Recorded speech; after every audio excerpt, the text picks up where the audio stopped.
Antes da explosão, o que era o universo? Ninguém sabe. Tá. Ninguém sabe. Existe muito trabalho teórico tentando discutir o que aconteceu no que a gente chama de a singularidade cósmica. A singularidade cósmica é o início do tempo. Na realidade, é o início de tudo que existe. Tá. É o início do tempo e do espaço. Só a matéria. Só a matéria e a energia. Você não tinha estruturas, você não tinha estrela, você não tinha galáxias, você tinha uma sopa de partículas elementares. Os átomos, por exemplo, eles não existiam. Eles não haviam sido formados ainda. Então, só as partículas mais fundamentais, por exemplo, as partículas de luz, os fótons, os elétrons, os quarks, né? Então, os prótons, essas partículas existiam. Quando a gente fala em Big Bang, nós queremos dizer que no passado houve um tempo em que a matéria era extremamente densa, o cosmos era extremamente denso e extremamente quente. E esse ponto é a grande explosão, com a singularidade inicial, onde tudo começa.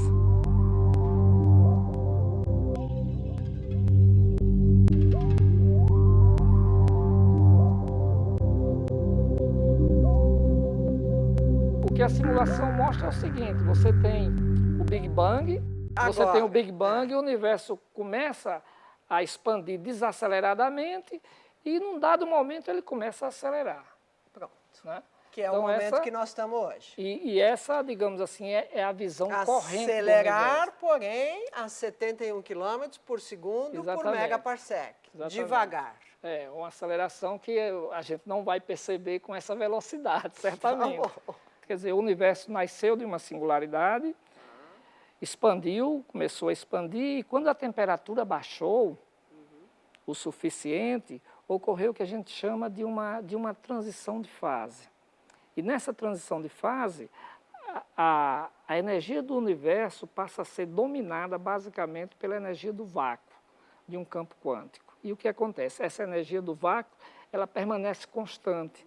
E se a energia permanece constante, se você tem uma energia que permanece constante, você mostra que essa energia, essa densidade de energia que permanece constante, obriga o universo a expandir exponencialmente.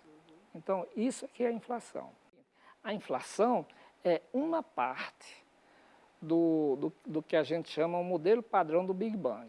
É apenas uma pequena parte. Importante, mas é uma pequena parte. Logo depois do Big Bang, alguns microsegundos, quer dizer, é um tempo tão curto que não dá para a gente... 10 a menos 32 de segundo. Exatamente, né? Em 10 a menos 34 até 10 a menos 32 segundos, você teve a inflação e esse tempo.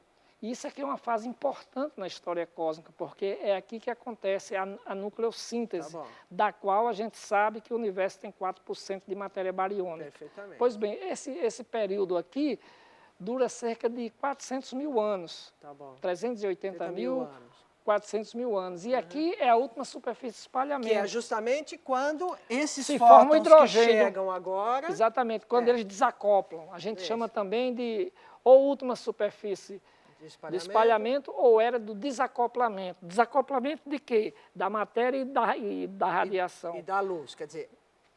Né? Não é isso? Exatamente, matéria e luz, elas desacoplam aqui e a partir daqui a luz segue livremente, apenas sentindo, digamos assim, as inhomogeneidades que vão sendo formadas, mas o universo expande, a radiação esfria e as estruturas começam a se formar. Um universo que era formado por 4 componentes antes da inflação. Então você tinha, quais eram as componentes do universo? Você tinha a matéria normal, digamos, a matéria que brilha, a matéria luminosa, que os físicos gostam de chamar de os bárions. Nós somos bárions. Essa é a matéria que brilha.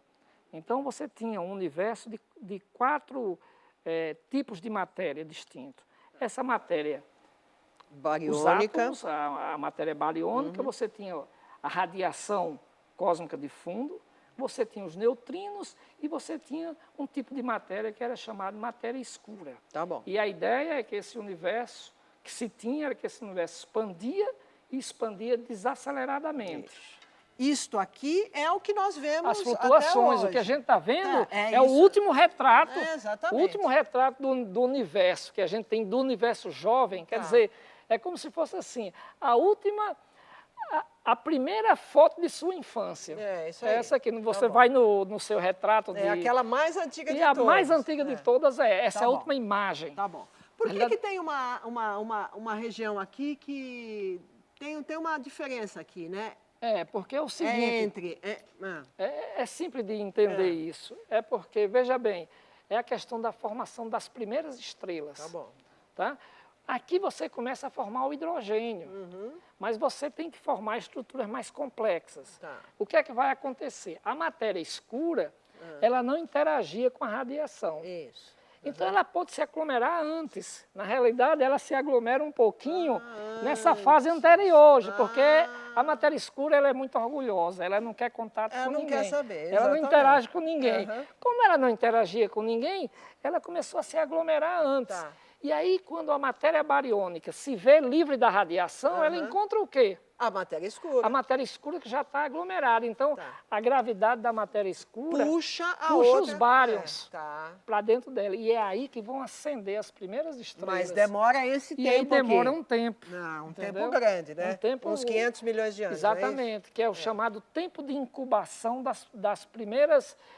quando o universo vai, de fato, acender.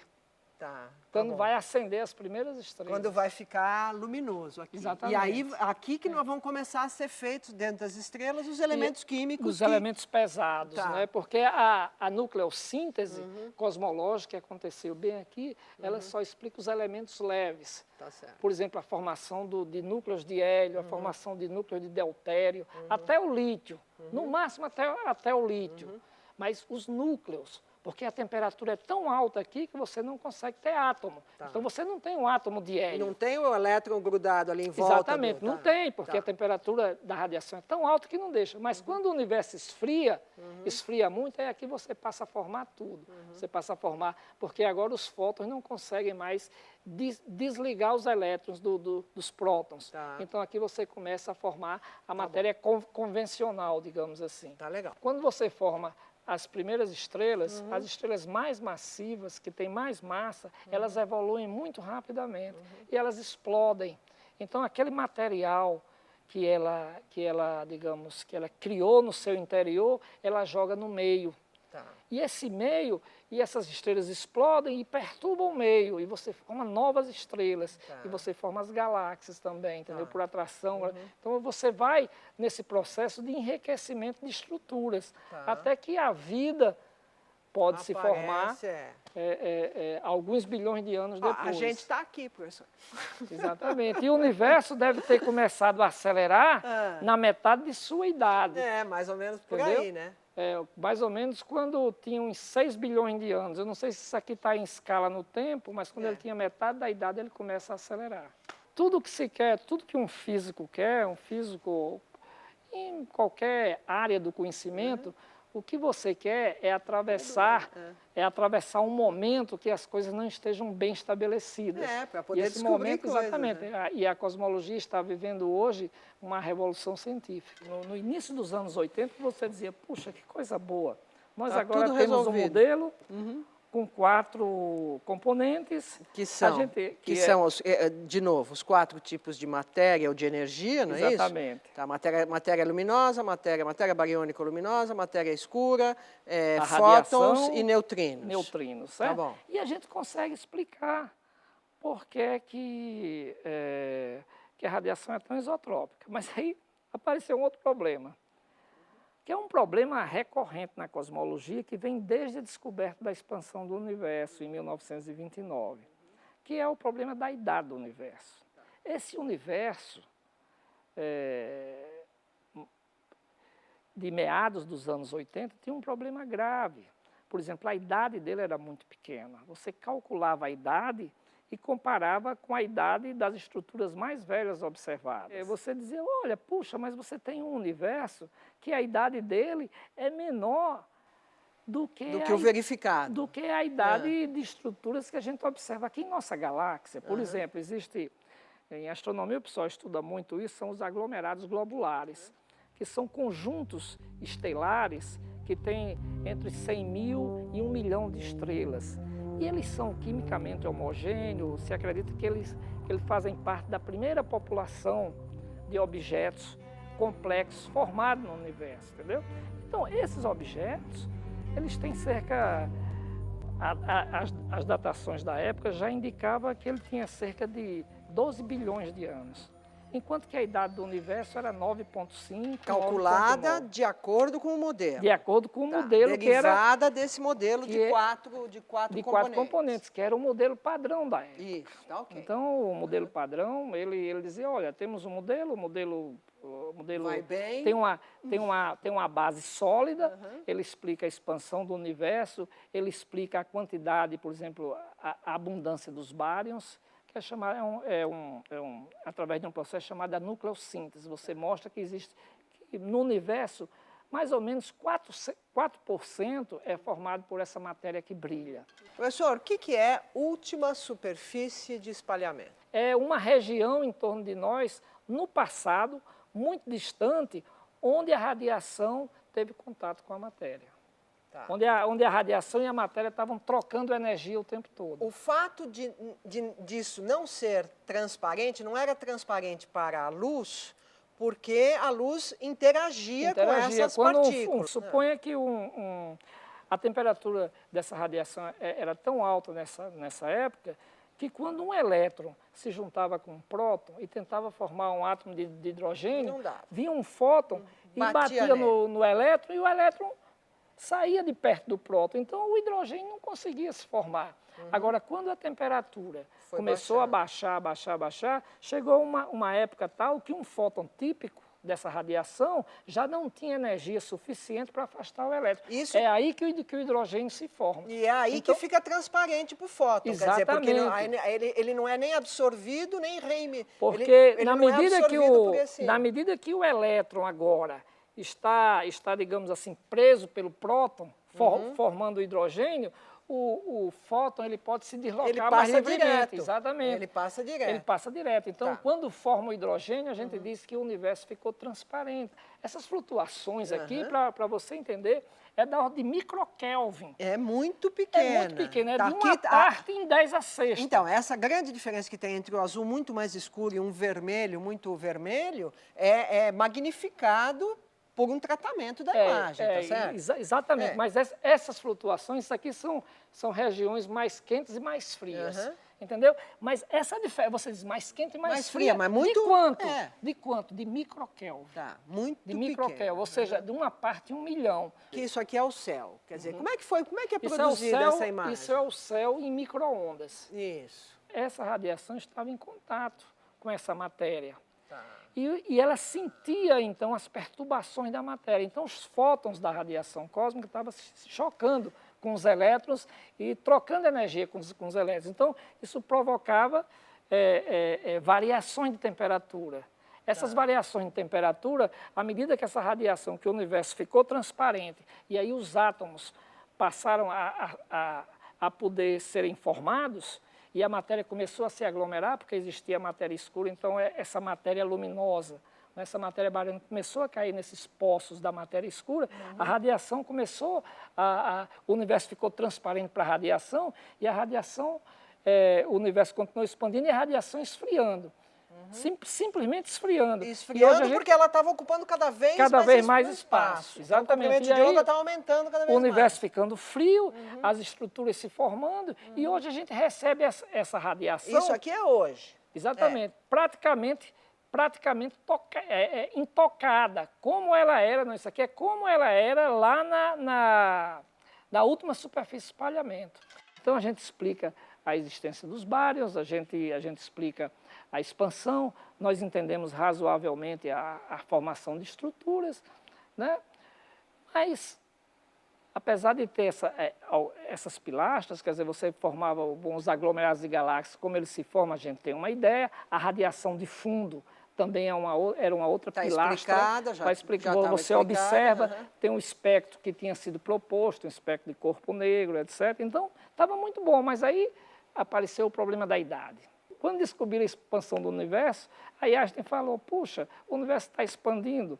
Então, aquele meu modelo estático, ele não é bom, ele não serve, ele não está de acordo com as observações. Que foi o que precedeu, então, o modelo do Big Bang, antes de 1929. Exatamente. O modelo de Einstein é de 1917. E o modelo do Big Bang é de 1922.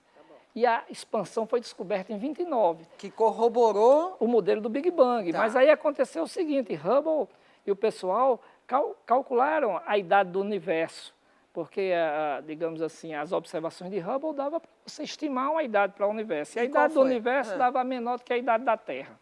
Mas aí um bispo chamado belga, chamado Georges Lemaitre, diz, não, a gente tem que considerar a constante cosmológica de Einstein. Porque com a constante cosmológica, você aumenta a idade do universo. Então, como existem soluções expansionistas com constante cosmológica e a constante cosmológica resolve o problema da idade do universo, devemos manter a constante cosmológica. De fato, a constante cosmológica aumentava a idade do universo. Mas aí as observações, quer dizer, você não tinha nenhuma observação que dissesse a constante cosmológica existe. Então, ela foi formalmente abandonada. Nós estamos em 1982, então não descobrimos que o universo está acelerado. Exato. Mas, já naquela época, na realidade, em 1984, alguns cosmólogos propuseram que, olha, o universo deve ter uma fonte de energia extra. E essa fonte de energia extra pode ser a constante cosmológica. Porque se você puser a constante cosmológica, você fechava vários aspectos do modelo padrão. Você mostrava que a idade passava a ser superior à idade das estruturas mais velhas observadas.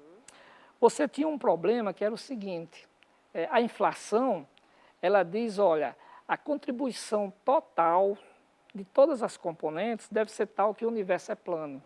Isso. E se o universo é plano, a contribuição de cada componente está dada. Por exemplo, a soma tem que dar 1.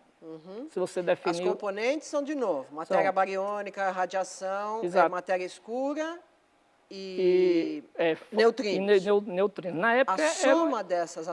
eram 4, né? Mas acontece o seguinte, a mais abundante dessas 4 é a matéria escura. E quando você olhava para os aglomerados de galáxias, que é onde você poderia, por exemplo, estimar a contribuição da matéria escura, você mostrava que ela só contribuía com 30%. Então, esses dois problemas estimularam os teóricos da época, quer dizer, o problema de que tem pouca matéria para satisfazer a inflação e o problema de que a idade é pequena, fizeram com que alguns teóricos propuseram, tem uma outra componente, e é a constante cosmológica. Isso década de 80, estamos na década de 80. Mas, como a aceleração resolve o problema da idade, o pessoal começou a trabalhar muito com modelos que aceleravam o universo, mas não tinha nenhuma evidência observacional da aceleração do universo. E aí? E aí, quando foi em 1996, porque para você saber se o universo está acelerado, você tinha que observar muito distante. E para você observar muito distante, você precisa de um objeto que brilhe muito, né? E aí, na época, algumas pessoas propuseram, por que a gente não usa supernova? Entendeu? Então, eles, na realidade... Porque supernova é o objeto mais brilhante do universo. É uma estrela que explode. Ao explodir... E quando ela explode, ela é uma fonte de luz gigante. Na realidade, a supernova é uma bola de luz. Você pode dizer que quando explode a supernova, você incinera toda a matéria que está nela e você transforma praticamente esse tipo de supernova do tipo 1A, ela explode completamente, tudo se transforma em luz. Então, ela pode ser visível num universo muito distante. E se você tivesse uma maneira de ver uma bola de luz muito longe, você poderia medir distância. E com essas medidas de distância, mostrou-se que as supernovas eram mais fracas do que deveriam ser. E aí o pessoal diz, olha, o que pode... Mais fracas que deveriam ser se o universo se o universo estivesse expandindo normalmente. Expandindo desaceleradamente. Porque logo depois da descoberta do Big Bang, o pessoal disse, tudo bem, a gente aceita que o universo está está expandindo. Mas como a gravidade é atrativa, se eu soltar esses óculos aqui, esses óculos caem, não faça isso. Então, a gravidade é atrativa, essa expansão ocorre devido a essa singularidade inicial, a expansão está acontecendo, mas uma parte do universo segura a outra, isso, chega devido uma à hora gravidade. que, Então, ele expande, mas expande cada vez mais, devagar, diminuindo a taxa de expansão. Tá. Então, imagine a surpresa quando, utilizando supernovas, meados dos anos 90, na realidade, a descoberta assim, mais clara, e aí os artigos foram, de fato, publicados, foi em 1998.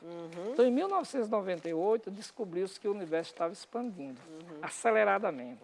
E essas observações foram feitas, a partir dos dados de supernova. Tem um ente que não é a matéria, porque a matéria só dá a expansão desacelerada. Porque ela justamente, a gravidade está associada com ela, não é isso? Exatamente. Então, é a gravidade atrativa. Isso. Mas, na realidade, tem uma outra componente que provoca uma gravidade repulsiva.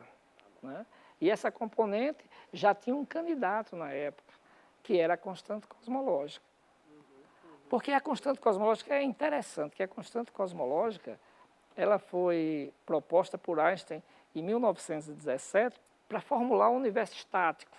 Ele acreditava, não existiam muitas evidências de movimentos em torno de nós, então ele disse, olha, o universo deve ser estático.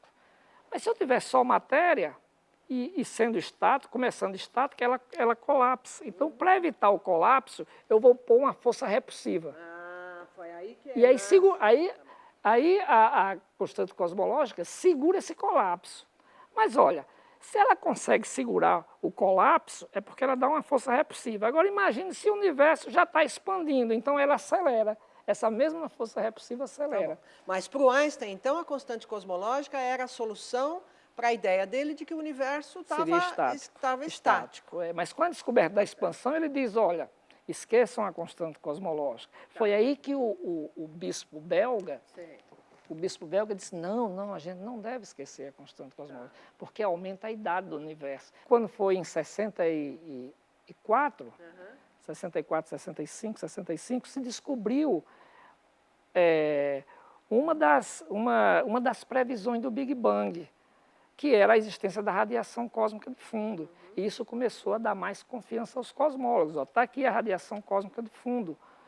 E com essa radiação cósmica de fundo, você pode entender melhor o passado do universo. A radiação cósmica de fundo é uma espécie de pedra da Roseta, da cosmologia, não é? Que a gente chamaria o modelo padrão da cosmologia. Hoje é um modelo de 5 componentes, de 5 tipos de matéria, que são a matéria escura, os bárions, os fótons, os neutrinos e a energia escura, que é repulsiva. Essa que é repulsiva. Explica por que as supernovas estão muito mais longe do que deveriam estar. Exatamente. Então, ela explica o presente estágio acelerado do universo.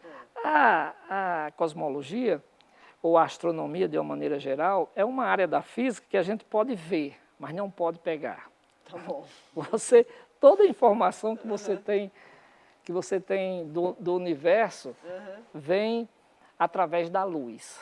Então, você tem que medir distância, mas você tem uma limitação, só pode usar a luz. Se você puser uma lâmpada a uma distância, por exemplo, nesse estúdio aqui, puser uma lâmpada lá no fim do estúdio, tá? E disser, olha, isso aqui é uma lâmpada de 100 watts. Né? Ora, você põe uma lâmpada de 100 watts lá e eu meço a quantidade de luz que chega aqui, eu sei a distância. Tá bom. Mas eu preciso saber que tinha 100 watts lá. Sem saber isso. Sem saber isso, não há informação sobre a distância. Mas acontece que as supernovas, quando elas explodem, ela tem uma curva de luz que permite você dizer quantos watts ela tinha lá. Que genial! Por entendeu? Exatamente. Aí você tem quanta energia foi emitida e você tem quanta energia chega no seu telescópio. Aí você sabe a distância. Tá bom. Então você pode, para um conjunto super... Por exemplo, se você chegasse nos anos 70 e dissesse, olha, eu quero tempo nesse telescópio aqui, qualquer telescópio grande da época, e dissesse, eu quero tempo para observar a supernova. O pessoal dizia, prende. Então, por quê? Põe numa camisa de força. Tempo na supernova. Porque é o seguinte, as supernovas é um evento raro. É um evento que ocorre, por exemplo, é uma supernova a cada 50 anos. Sorte nossa que nós já tivemos a nossa supernova, mas tem gerações que não veem uma supernova. Tá bom. A taxa de produção de supernova é mais ou menos 3 por século. Então você pode, duas ou três por século, é muito pouco. Então se você pedir tempo para observar uma supernova, vai demorar você 50 vai dizer, anos pô, esse cara é louco. É. Mas aí as pessoas, os astrônomos bolaram uma ideia de caçar supernova. Isso aí foi genial. Como foi, é que é? Foi genial. Então no lugar deles ficarem esperando que uma supernova exploda, eles foram atrás. Eles disseram, se a gente ficar na nossa galáxia esperando uma supernova, ela vai explodir, vai levar 50 anos. Mas a gente pode olhar para as outras galáxias e muito mais distantes. Eu posso olhar para 100 mil galáxias. E em 100 mil galáxias eu sei que uma vai estar explodindo nesse momento. Então hoje, por exemplo, esses últimos projetos de observação de supernova, por exemplo, em 2010 apareceram um conjunto de dados que envolvem 500 supernovas. Então os astrônomos bolaram uma maneira de caçar supernova. Então, aí você caça supernova muito distante. E como você consegue saber qual é a luminosidade dela, você consegue saber a distância. Consegue saber essa luminosidade por causa dessa energia que é emitida e captada. Exatamente, tá captada. Olha, mas você sabendo a distância, você sabe calcular teoricamente como essa distância depende da quantidade de matéria. E com isso você determina a contribuição dessa componente. Você consegue determinar qual é o estágio, se é de expansão desacelerada ou de expansão acelerada. Então, o brilho das supernovas mostra que nós estamos num estado de expansão acelerada. E mais ainda, elas dão informação também sobre a contribuição, sobre a necessidade dessa outra componente. Da energia escura. Da energia escura. E isso foi em 98. Sim. Foram 2 grupos de astrônomos, né, que se puseram Exatamente, a caçar 2 grupos independentes. Tá. E é interessante quando você compara os resultados de um grupo, utilizando supernovas distintas. Cada grupo observou suas próprias supernovas e as análises são muito similares, são quase idênticas. Então, atualmente, existe uma certeza muito grande de que o universo está acelerado. Então, a aceleração do universo é parte do modelo padrão da cosmologia hoje. E você precisa, se você quiser fazer um bom modelo cosmológico para rivalizar com o modelo padrão, a primeira coisa é explicar a aceleração do universo. Tá bom. Se ele não explicar a aceleração do universo, está fora. Pode estar fora. A gente diz que a cosmologia entrou na era da precisão. Na era da precisão observacional. É interessante, eu trabalho em cosmologia, eu fiz o meu doutorado em 1990. Né? Mas, bom, fiz o mestrado bem antes. Nos anos 70 e 80, aqui no Brasil, principalmente, a cosmologia era vista como algo exótico. Ninguém imaginava a revolução que estava sendo gestada dentro do interior dessa disciplina da física. A nível tal que não só nós temos uma alta precisão de experiências ópticas, precisão que são obtidas muitas vezes em laboratório. Entendeu? Então ninguém imaginava que a gente pudesse atingir essa era da precisão, como ninguém também imaginava que a cosmologia fosse lançar desafios para a física fundamental. Hoje entre os problemas mais candentes da física, entre os maiores desafios científicos que existem, um dos maiores desafios científicos está ligado ao campo da cosmologia, que é explicar a aceleração do universo e dizer de que é formada essa quinta componente, qual é a natureza dela. Existem várias propostas, uma delas é a constante cosmológica, mas não existe uma certeza de que seja a constante cosmológica. Então, o universo hoje é um universo, então, que está se expandindo aceleradamente, ou seja, a expansão a taxa de expansão está crescendo. Está crescendo. Ele é frio. Ele é frio, muito frio. Muito frio, 3 Kelvin. A gente não sente isso por causa do Sol. Do Sol, tá? Muito Mas, frio. Se você fosse pegar o grande espaço intergaláctico, por exemplo, essa é a temperatura determinada pela radiação cósmica de fundo. Tá. é homogêneo, ou seja, apesar de ter galáxia, aglomerado, não sei o quê, o universo é de tal ordem de grandeza que isso é, vamos dizer, desprezível, não é isso? Isso aí tem uma sutileza. Tá. A sutileza é o seguinte, o universo em pequena escala, ele não é... Nós vemos estruturas, claro. Né? Então, nós vemos galáxias, nós vemos aglomerados de galáxias, etc. Então, nessas escalas, ele não é homogêneo, mas se você for para uma escala maior, bem maior, então você percebe que o universo... Então, aí é que essa ideia de homogeneidade e isotropia se aplica. O universo é plano. Plano. Plano. Isso é indicado pelo que a gente chama a posição do primeiro pico acústico da radiação cósmica de fundo. Então, é a radiação cósmica de fundo que informa isso. Que implica que ele é plano e que está de acordo com a inflação. Tá, e é isotrópico. E é isotrópico.